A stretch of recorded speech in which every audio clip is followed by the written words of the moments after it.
Some people might recognize this house from Back to the Future, the brown shingled home of Doc Brown, but really its story begins much earlier than that. It was built in 1908 for David and Mary Gamble of the Procter and Gamble family.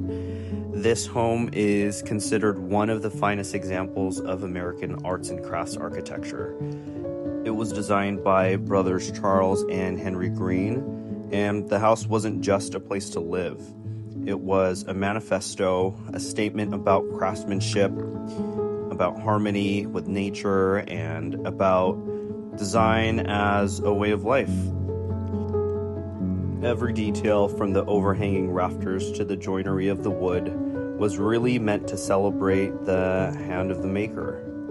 Oversized concrete planters at the entry with greenery that feels like it spills naturally into the landscape stand as sculptural counterpoints to the backdrop of the San Gabriel Mountains.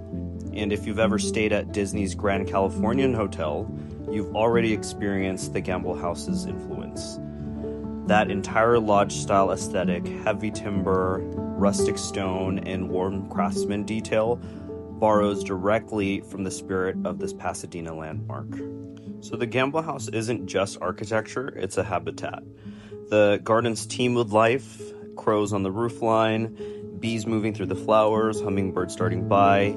There's even a small koi pond that becomes a resting place and a watering hole for pollinators. A quiet moment where nature and design converge. Along one wall, a climbing ficus has taken root, twisting and curving in the ways that resemble bonsai trees. Its history stretches decades, and its shape tells the story of time, how nature adapts, how it leaves its own signature on architecture. And if we take a closer look, we'll notice the finer touches: hand-wrought iron railings, lanterns designed with geometric precision, and wood joinery that speaks to patience and mastery. Nothing here was mass-produced. Every detail was truly designed just for this house, this family, this site.